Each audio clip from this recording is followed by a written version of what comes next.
avalanches, destructive forces of nature that kill hundreds of people each year.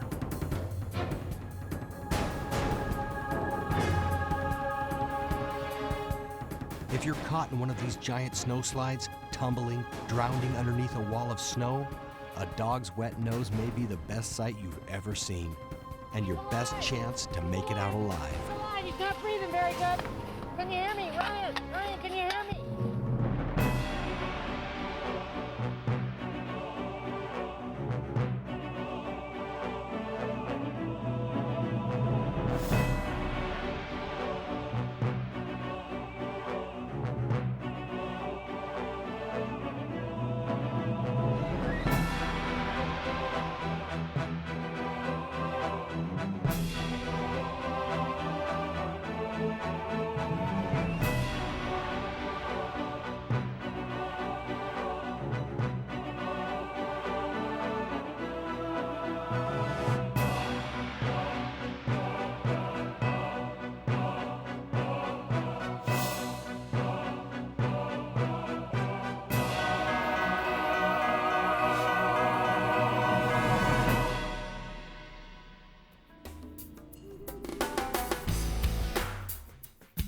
My name's Richard Wine. I work with my dog, Nora, as an Avalanche team. Nora's a great little dog. Nora is an avalanche rescue dog in training, a canine athlete who can search an area the size of a football field 8 times faster than 20 people searching on foot. And Richard is her personal trainer. It's really the absolute best job in the world. I am always working with my partner, and my partner is Nora. Typical day is really no different from a lot of other people's. We put our boots on and grab our skis and we go to the morning meeting. And in the morning meeting we hear a little bit about what happened yesterday. We were getting some good results yesterday with the snow that we received in the last 48 hours. The stuff was reacting fairly well. Today they're going to be heading out into Diamond, Ruby, doing some cleanup up in that area. Well, actually they haven't gotten in there, so they'll be going in there today, seeing what they'll be coming up with. And they'll be also heading up into the glacier.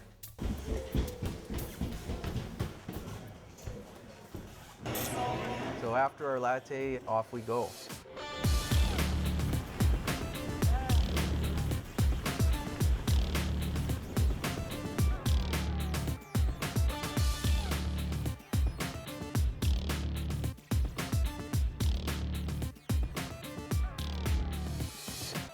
Although what we do is routine, every time we go to a call, it's somebody else's emergency.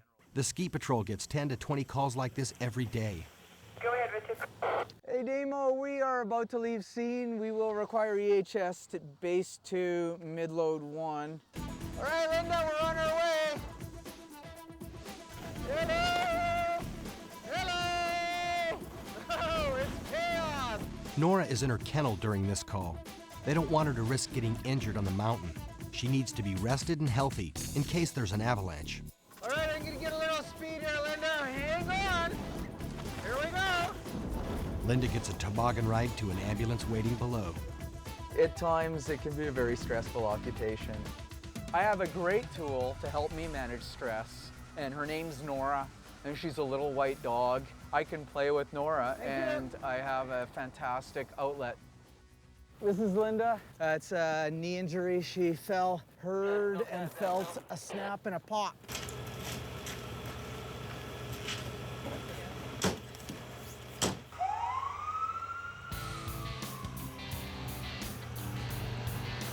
The job generally encompasses a fundamental readiness. On days that are slow for us, we need to train. They train every day, so when there's a call for help, Down, Jackal head from Alpine. the teams can respond at a moment's notice. Part of the dog's training involves teaching him to locate a buried body. What we do is we hide people and we hide people things, and the dog is smelling that scent. We train the dogs to drive for that scent. And for dogs, it's a great big game of hide and seek. But if you're buried alive, it's a matter of life and death. Half of all avalanche victims will die within 30 minutes. What we're doing here is we just, in the shallow snowpack, we sort of made our own little snow cave, bridging it over with some skis and poles and snowboards, and I'm going to crawl in here, and I'm going to be the person to be rescued, the victim in the snowpack, and then Richard's dog's going to come and hopefully find me there. Hey guys, don't forget where I am, okay? Search it up! The rescue exercise becomes a game.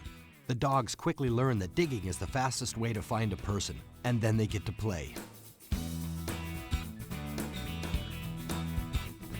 You'd imagine what it'd be like if you had your face pressed into this heavy, wet snow and having difficulty breathing and having maybe several meters of snow on top of you. In a real avalanche, the snow becomes as hard as cement and casts its victims into total darkness. So that's why a search technique called patterning is so important. Patterning is working the dog side to side. Where the person is to where the dog can smell them comes out in a triangle. And what we do is we train the dogs to work within that triangle to pattern to come in and locate the person. Search it up! Nora goes to work, and with hundreds of millions of scent receptors in her nose, she sniffs out the victim. Good dog! Get him out of there! Good dog, Nora! Dig him out of there! Good girl! Good dog, Nora! Good girl! Get him out of there! Good dog! Good dog! If you want to have a good dog and you want to be a good dog handler, you need to trust that dog as your partner wholeheartedly. The dog can smell the person and we cannot. Coming up, When I first saw that dog, Richard, I wouldn't have given you 2 cents for it, and I would have said, you don't have a hope in hell. Nora may be a great dog, but will she make the cut? And later, Code Alpha. Code Alpha, all patrollers respond. see these true heroes put to the test when 2 hikers are trapped in an avalanche. Will the avalanche rescue dogs make it there in time? This is the first big test of Nora's career. Has all that training paid off? If we don't work as a team, we will fail. Today, Richard will learn if his partner has the right stuff to be a certified avalanche rescue dog. Richard Wine, Anton. Hey, go ahead, Anton. I'm at the Alpine Bump. Richard, we've had a report of a Code Alpha underneath the left hook. Are you able to respond? What you're watching is Nora's certification test, 10-4, Anton. I'll grab Nora. given by the Canadian Avalanche Rescue Dog Association each year. We buried 2 articles in the snow about 60 or 70 centimeters deep 24 hours ago, and we buried a pack to simulate a live burial. She has 40 minutes to find the buried items. I'm ready when you guys are. The stakes are high. The team has been training for this moment for 2 years. It is a stressful situation. If you fail, you don't get a license. You don't get to work.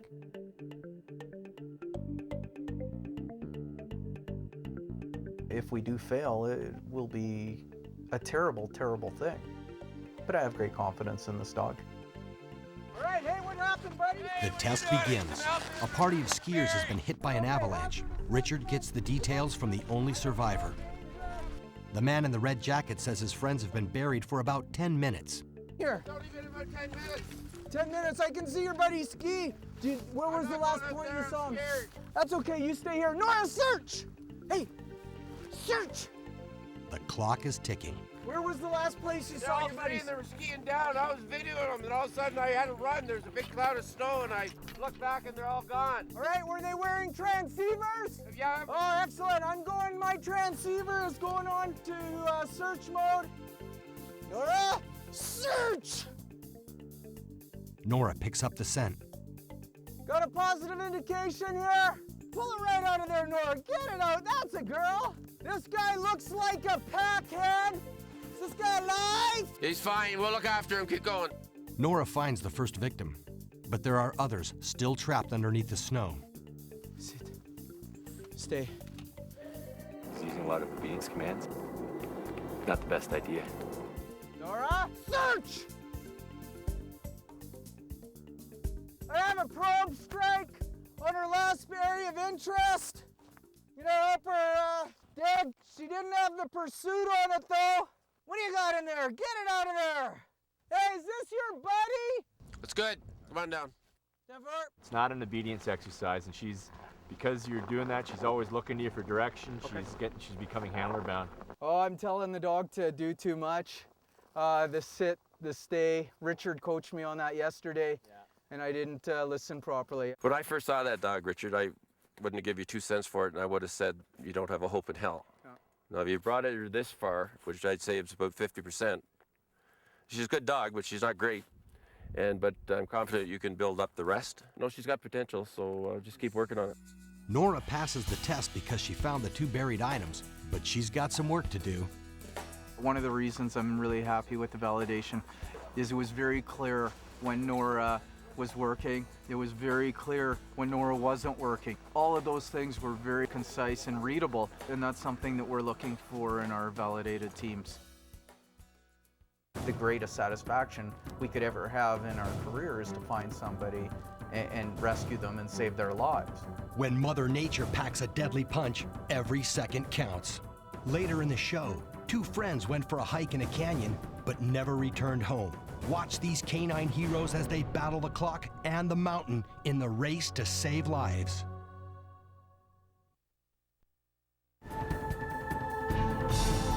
It's an emergency on the mountain.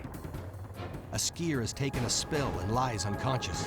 A helicopter is the fastest way to get him the medical attention he needs. In an avalanche, a helicopter transporting the dog and its handler is the difference between life and death.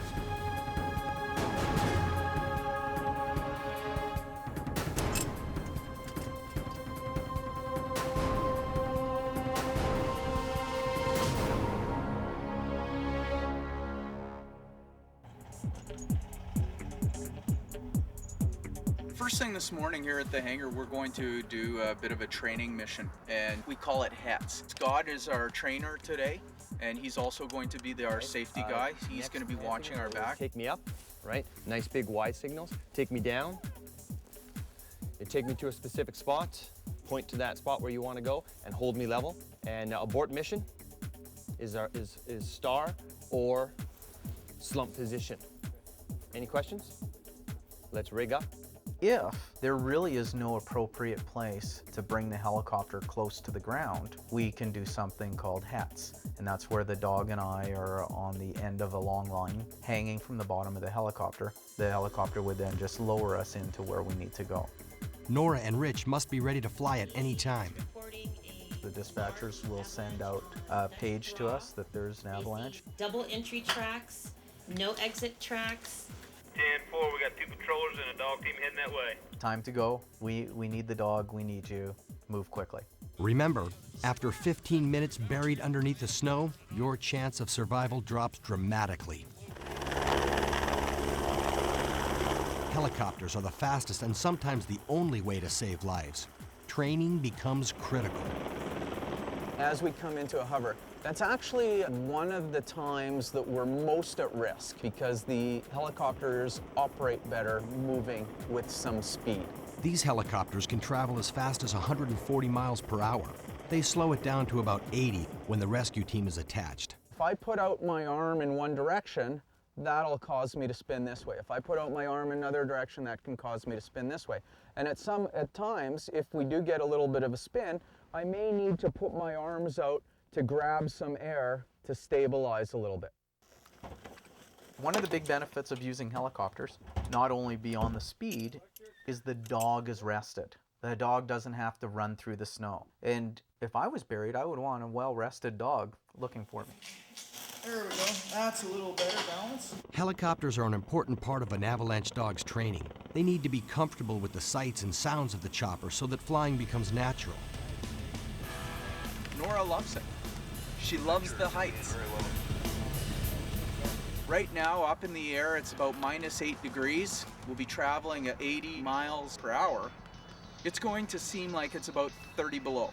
And that's where the dog's fur coat will come in. I will be in a harness, Nora will be connected to me, and we will connect ourselves to that line.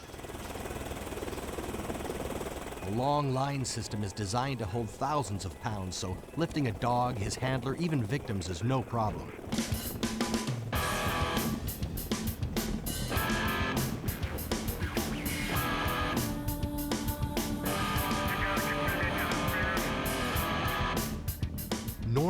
which are dangling from a 200-foot-long rope, flying thousands of feet above the mountains. Why would anyone do something so dangerous?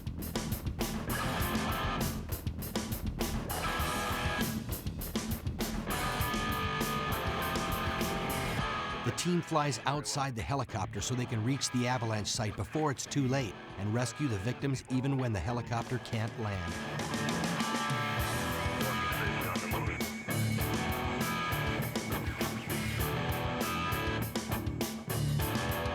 Although there is an element of fun to it, there's also a great deal of risk involved in it as well, and because of that, we still need to be calm and collected and keep our wits about us and not get caught up in the joyride effect. In fact, it's so risky, long lining is not allowed in avalanche areas in the United States, but it's used in rescue missions throughout Canada.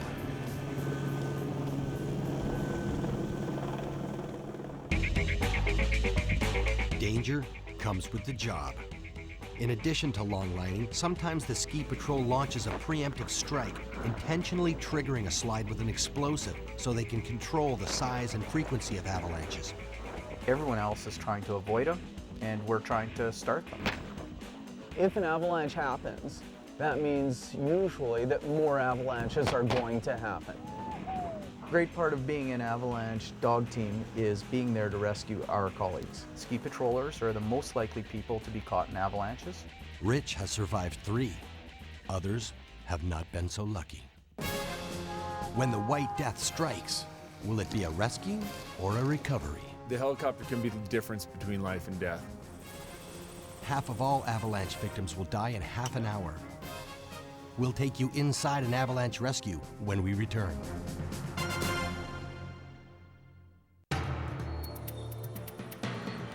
It's known as the White Death. Avalanches, powerful enough to deliver football fields filled with 10 feet of snow, traveling at 200 miles an hour. And try to imagine that you're buried. You're buried alive, and your heart's beating, and your brain is working, and you can't move, and you can't breathe. You hold your breath. How long do you have before you feel as though you're going to die, and how long do you actually have? If you're lucky enough to survive the impact, about 15 minutes. A 4-legged canine may be your best chance for life. Last December, northern Utah was hit by a massive snowstorm.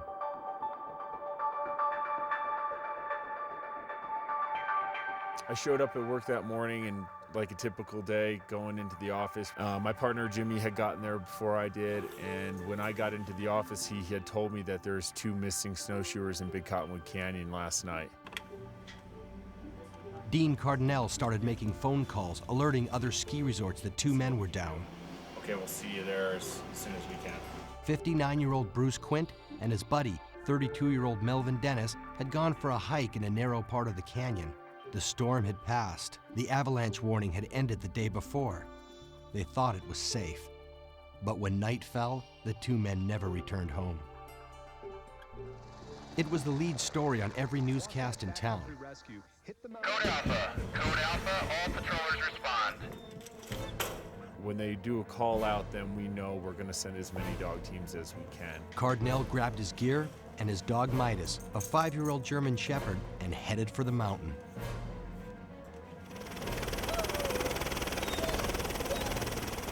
Three helicopters delivered 6 dog teams and 20 searchers to the avalanche site in a matter of minutes. Time is critical in an avalanche rescue. The helicopter can be the difference between life and death. From the sky, you could see nature's wrath. 900,000 square feet of snow barreled through the canyon, covering more than 20 acres. The area was so dangerous, rescuers ignited 45 explosions to trigger potential avalanches before the main search began.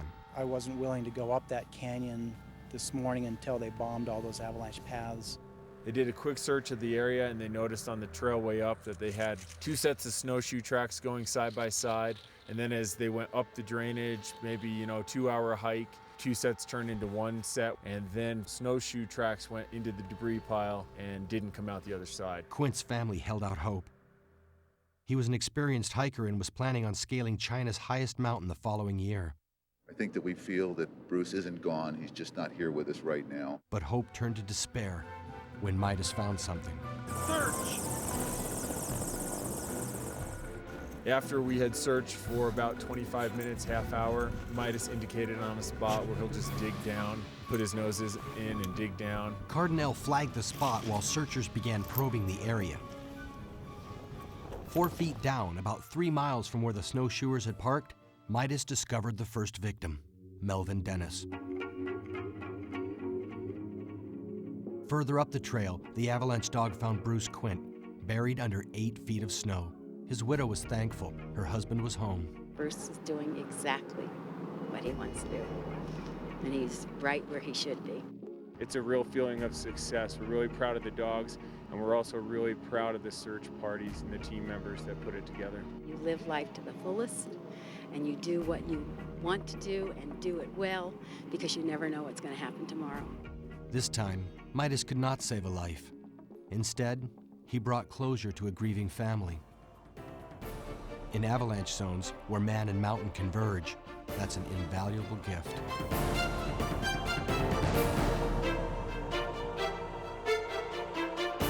As more people in our society get out into the mountains, more people are at risk. And because more people are at risk, the societal value of what these dogs can do increases. The greatest satisfaction we could ever have in our career is to find somebody and rescue them and save their life.